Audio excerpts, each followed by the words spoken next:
Градот Битола важи за место каде се пресекуваат различни култури, различни религии. И токму оваа тема денеска ќе биде разговор во утринската програма Деница. Мој денешен соговорник е господинот Стефан Хаџиандоновски, со кого повеќе ќе поразговарам околу влашката култура во Битола. Нешто тргнувајќи од себе доста интересно, доста скокотливо да се слушнат некои сегменти како од фолклорното богатство, така и од јазичните особености. Добро утро. Добро утро. Сега ќе ве однесам во периодот од детството, бидејќи кога работев во емисијата Кирилица за браќата Манаки, спомнавте дека сте се знаеле лично со браќата. Така да, тоа е интересна информација за мене и доста возбудлива во секој случај. Па види, јас со едниот од браќата, со Милтон, бидејќи Милтон живееше во Битола, а Јанаки не живееше во Битола. Јанаки многу рано почина. Јанаки почина некаде 54 година и тој е погребан во Солун, таму беше фамилијата. Тој таму беше професор на така наречен влашки лицеј. А додека Милтон живееше тука и неговото семејство тука беше, тука се движеше по Корзото. И карактеристичен беше по неговиот изразит говор, бидејќи беше една мешавина меѓу македонско-влашки говор, па така често пати некои не може да го разберат. А поготово неговата сопруга, па таа веќе никој не можеше да ја разбери, така да постојат многу анегдоти со таа употреба на влашко-македонски говор и луѓето се мешаа во однос на тоа. Милтон стално се движеше по Корзото и стално со неговиот велосипед носеше по некоја торба. Во торбата носеше фотографии кои ги носеше по луѓето и ги прикажуваше и му ги даваше, односно ги продаваше. 57 година кога дојде другарот Тито во Битола во првата посета, тој успеа да направи неколку фотографии на железничката станица и од посетата. И тие фотографии тој урамени, мислам, ставени во паспарту, ги продаваше по сите локали, сите институции со одобрение, така наречено во наводници, на државните структури. Па така негова фотографија, познатата фотографија од пречекот на другарот Тито во Битола на железничката станица, заедно со целото раководство на Битола на Републиката, таа фотографија се најде во многу институции во Републиката. И честопати кога се движеше по Корзото, со сите разговараше, со никој не го одбиваше да не разговара. За мене најинтересен Милтон беше со неговите поставки на изложбени фотографии од неговото богато творештво. За секој празник, за секој повод, тој во неговото ателје, односно неговиот дуќан, често ги изложуваше тие фотографии, ги редеше над зидот, среде висеше на голема сјалица од 500 светлосни единици и светеше како дење. И дење ноќе беше дуќанот отворен. Тоа е дуќанот кај што е денеска ова канела, сладканица кај што беше. И луѓето поминува и ги гледаја фотографите, а тој тука беше да им објаснува со си тие фотографии. Јас често пати тука, бидејќи живеев на Корзо, како што напомнав, и често пати се движев тука, а и влегував во неговото ателје често пати. Бидејќи ме привлекуваше фотографијата и се трудев по нешто, некоја тајна да научам. Затоа што во соседството, кај мене, кај што живеев, кај што сега хотелот Епинал, таму имавме ние семејна куќа, тука ни беше напред фотографското ателје на фотографот Пинза и кај него често и тој беше влав по потекло и често пати кај него влегував и работев и правев слики и копирав и се интересирав, а и често пати одев и кај Милтон. Милтон често пати доаѓаше и кај нас во училиште ни држеше одредени предавања за фотографија, а и ни зборуваше за филмот. Тогаш тој период не беше толку филмот развиен. Според едни мои сеќавања, и сеќавања на еден мој сосед, комшија, во 56 година во Битола за прв пат се организираше школа филмска школа. Во таа филмска школа, раководител на таа филмска беше познатиот режисер Саша Маркус. Во нео беа вклучени, таа почна некаде 55-та година, и беа вклучени едно десетина така љубители на филмот, а и предавање му држеше и Милтон. Со неговата камера идеше, тука му објаснуваше со неговата камера. Но во главно водител беше Саша Маркус и тој работеше стрикно со филмска лента на филмска камера од 16 мм и во 56-та година таа екипа, која сочинува 8 души, мислам, познати битолчани и љубители на фотографијата беа грото, ки наведам некој, беше Никола Бадишев, беше Пепи Влаху, беше Спасе Шуплиновски, беше Трифун Карабатак, Саша Маркус, како што реков како носител, имаше уште два тројца, водач на таа екипа во реализацијата на тоа прво филмско остварување, кога се сними тој прв филм кога го тие го завршија школата, беше документарен филм насловен Првиот оџак под Пелистер. Тоа беше филм за изградбата на фабриката за кожи во Битола, бидејќи тој оџак беше прв изграден на плодната Пелагонија. Многу ми е жал што тој филм не можевме да правевме истражување да најдеме каде не може да се. Траеше некако околу 20 минути во црно-бела техника, али воглавно податоците што па така годинава имаме еден јубилејни филмаджите 60 години од првиот сниман документарен филм во Битола. И покрај тоа што порано се снимале, али тогаш беше тоа. Воглавно со Манаки има многу да се кажува и да се зборува, беше пристапачен и секогаш шеговит. Се сеќавам една случка, 63-та година се организираше курс за кино аматери. Курсот се организираше во просторите на Работнички универзитет. Работнички универзитет беше носител на таа речена тогашна филмска школа. Ја посетува некаде околу 30 слушатели бевме сите. Јас имав познавања нешто, али сепак ја посетував таа школа и донесовме на одлука да се формира клубот. Клубот како ќе се вика, дававме предлози на годишно собрание и предложивме две имиња. Меѓу едните рековме Милтон Манаки, но постои правило. Треба да го прашаш со овој тој што ја бидејќи беше жив, а беше нездрав со здравјето. И отидовме, ние беше точно 12 јануари, се сеќавам убаво, зимно време, одржавме годишното собрание, отидовме кај него дома на Корзо кај што живееше, се качивме кај него по скалите, жената му, шо барате, шо ви текна?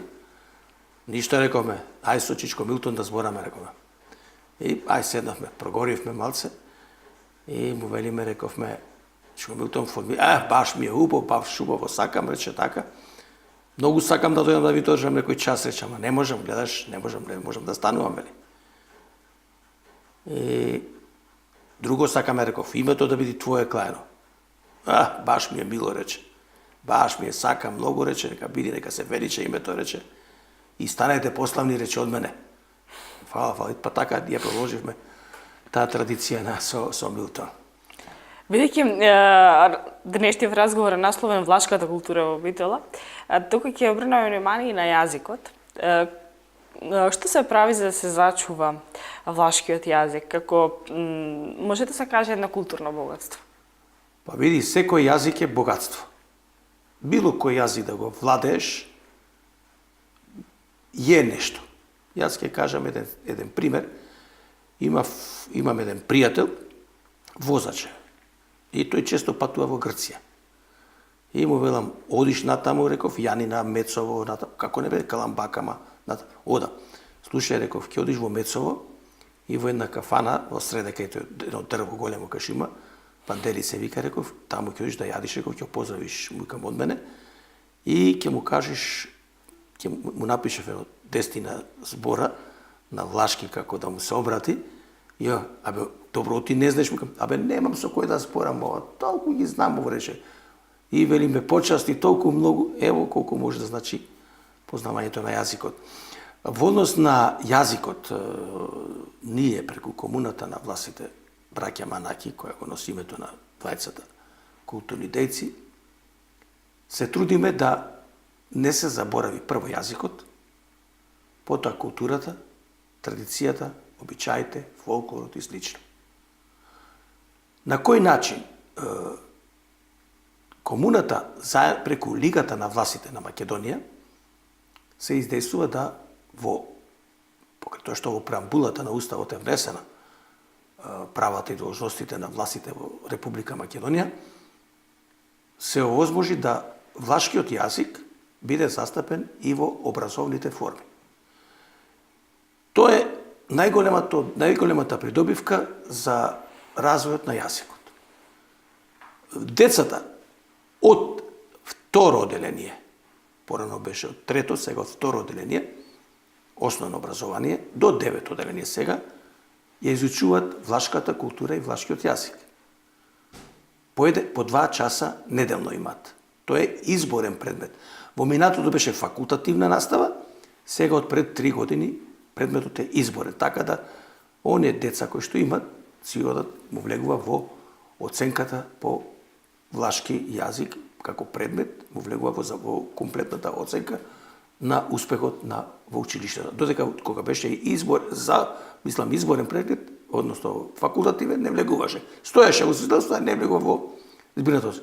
Тоа е еден од постулатите. Второ, што се изборивме ние, комуната на властите, и благодарение на неговото високо преосвештество, митрополитот Петар од Битола, да во Влашката црква во Битола и на цела епархија, на Преспанско-Пелагониската епархија, да во црквите каде што има влашко население, во градовите, во местата, да се богослужи билингвално и на влашки и на македонски.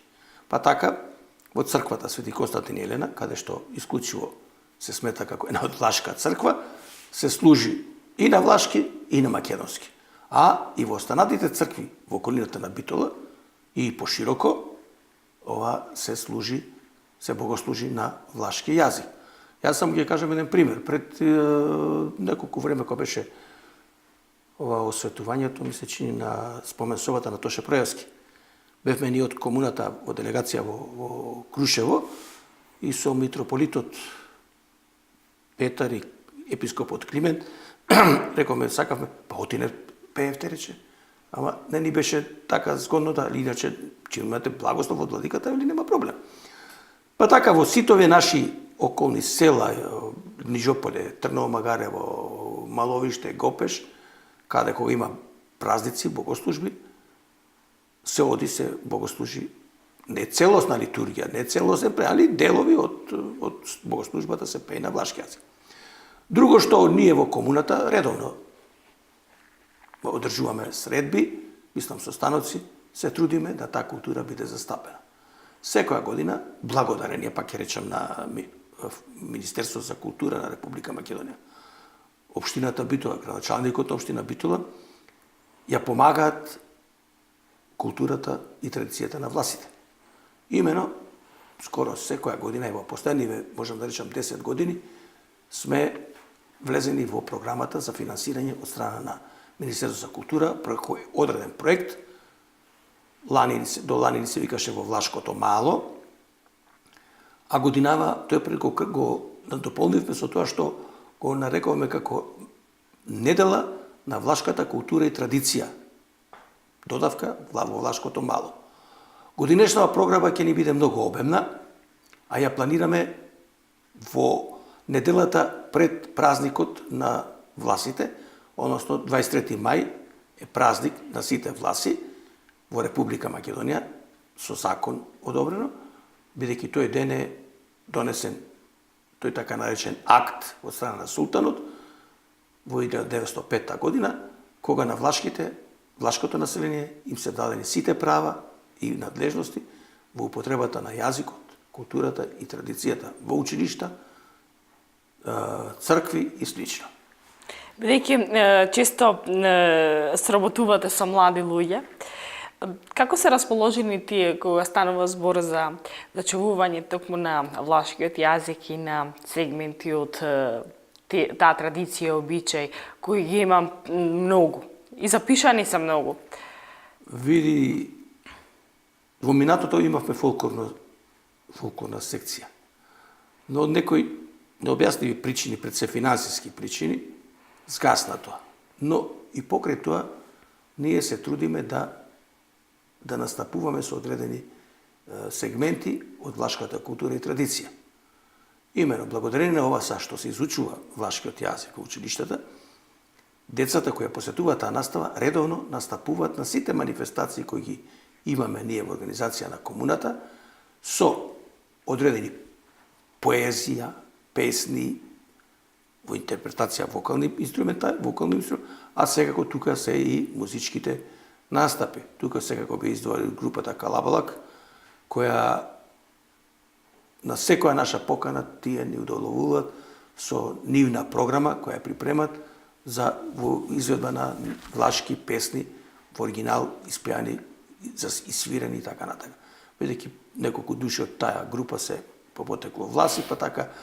Али видите, тие се на бизнис, тој му е бизнис. Ако сака тој да свири на влашка свадба, ќе му речи влашки песни сакам. Не знаеш, нема да го земи, тука е бизнисот. Али сепак прифатија и другите групи од Битола, Грото и другите групи од Битола, ги прифатија тие, мислам, барат од нас да му дадеме музички материјали, за да може да ги користат тие материјали за на одредени вакви манифестации. Реков дека младите навистина се заинтересирани и по училиштата, веќе во 5 училишта во Битола, како што реков, постојат таков вид на настава, изборна настава, но може да има и во другите, но според една одлука на Министерството, не може секој да изведува наставата по влашки јазик ако нема сертификат за влашки јазик. Своевремено Министерство организираше еден семинар, ние испративме 2 наставника, тие 2 наставника ја обавуваат наставата, едниот наставник, односно наставничка, се повлече од таму нешто во друга, во еден сегмент, остана само на една. Значи немаме кадар имаме ние, наставен кадар, али нема тој сертификат да може да изведува наставата по влашки јазик. Бидејќи власите како народ важат за народ кој што има богата традиција, како и устна, така и писмена. И сите тие традиции, со оглед на тоа колку векови се провлекуваат до денес како народ и што е позитивно и се карактеризираат како истрајни и силни. Иако има и повеќе. Добро, се и се што има, во секој народ, сите прсти на раката не се исти. Така и народите не се исти. Према тоа... Ме интересира што точно се прави, бидејќи со новите светски тенденции, модерното време наметнува своји правила и норми на живење и функционирање во општеството и некако младите луѓе, сакајќи, не сакајќи, забораваат на некои обичаи кои би биле интересни да се следат во секој случај затоа што прикажуваат едно поинакво време, еден поинаков начин на живот. Што се прави во однос на тоа? Тешко да се прави тоа. Рековте, самите рековте дека трендот на времето го прави тоа. Денеска младите се на интернетот, на фејсбуците, на ова. Не можеш ти младиот човек да го натераш да земи да работи некоја рачна изработка, да работи некој вест, да работи некој... Тоа е тешко. И покрај тоа, ние се трудиме преку одредени презентации, се трудиме да ги презентираме тие одредени културни традиции на власите во изработката на тие така наречени везови, други рачни изработки, презентација на одредени јадења од влашката, кои да речиме, поводи за влашки постни јадења, за одредени празници. Па така годинава имавме едно 2-3 такви манифестации кои ги организиравме во храмот Свети Константин Елена. На 3 пати имавме организирано, така имавме на изложба на ракотворби и на други работи. Па така имавме една симпатична направена во таа салата наша во храмот, имавме направено како една одаја со разни реквизити во домаќинството, почнувајќи од драпери, завеси, па други работи, украсни работи, па предмети кои што се употребувале, мангал, кои што ретко може во некои куќи да се најдат. Да не зборуваме за другите работи кои што служиле во преработката на одредени артикли. Да речеме бутин за кога се обработува млекото и ред други работи. Па така годинава во рамките манифестацијата, како што реков, недела на влашката култура, ќе започнеме манифестацијата со една традиција кај власите, кога почетокот на мај, односно така наречено на 1 мај по старо или 14 мај по новиот календар, планираме да организираме една манифестација во однос млекото и преработката на млекото. Оти кај власите така постоела традиција мајот да биде почеток на обработка на млекото. А ќе речете зошто? Затоа што грото власи преработуваа овчко млеко. А овчкото млеко го преработува од кога ќе дадат јагнињата. А јагнињата се дава обично, се продава пред Велиген. Чим ќе продадат јагнињата, почнува со обработката на влашкото, на млекото, производство на сирење, на кашкавал и на ред други млечни производи. Па така годинава намераваме да таа традиција во однос на еден тој ритуал, постојан ритуал во однос на обработката на, како се започнува со обработката на млекото, да го организираме во нашето село овде Нишополе. Таму ќе имаме и културно-уметничка програма со презентација на разноразни млечни производи. За таа цел веќе сме во контакт со овие млекопроизводителни фирми од Битола, Битолско, а и пошироко. Ќе поканим и од Прилеп и од други места да дојдат и да презентират одредени млечни производи. Не е само млекото и сирењето, не е и кашкавалот. Има и други производи кои произведуваат нашите домаќинства во времето порано, а и сега. Така да имате обработка на козјо сирење, кој што ретко некој го преработува, нашите влашки семејства во Нишополе, Нангро ги го обработуваат козјото млеко и едно на бараните. И едно на нездравите. Сад, дали е најздравото, ќе кажа други. Сакам да речем дека ќе постои една традиција.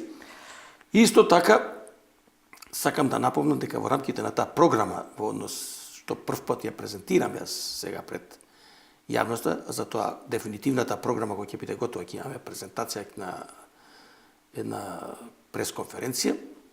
Планираме да организираме изложба на фотографии од активностите на комуната во изминатиот период.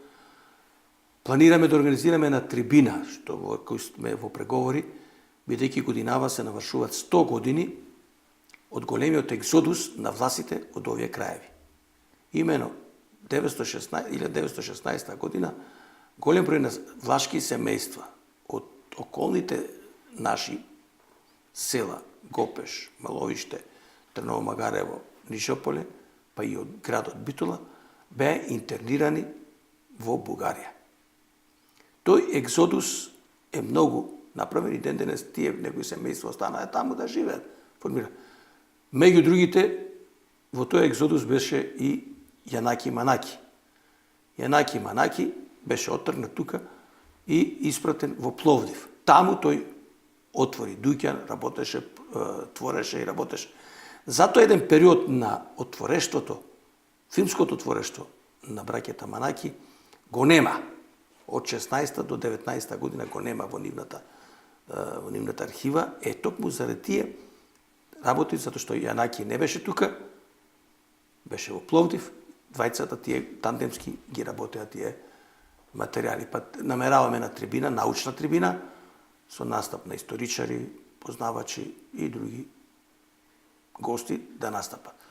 Ке имаме и други манифестации, некоја книга, ако имаме, ќе промовираме некоја книга што се издаваме, и централната работа ќе ни заврши со манифестацијата, завршната манифестација на ниво на Република Македонија која се одржува во Скопје, секоја година, 22-23 тука мај, се одржува свечана академија со богата културно-уметничка програма во Скопје и тука ни завршуваат тој дел од тој проект. А иначе, останатите активности нас ни течат.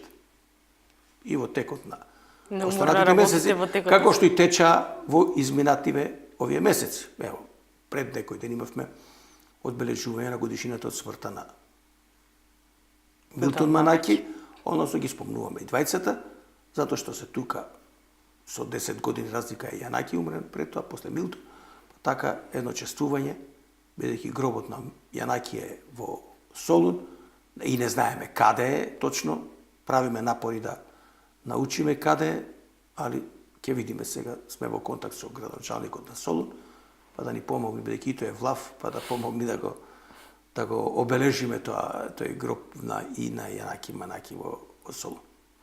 Господин Хаџи Антоновски, ви благодарам многу за вашето гостување во утринската програма Деница на телевизија Мега. Ви посакувам многу успех и се надевам дека во следна прилика повеќе ќе разговараме на оваа тема. Благодарам, кога сакате и што сакате, од кој сегмент сакате, ќе разговараме. Ви стојам на располагање. Благодарам. Почитувани, ние одиме понатаму со утринската програма Деница.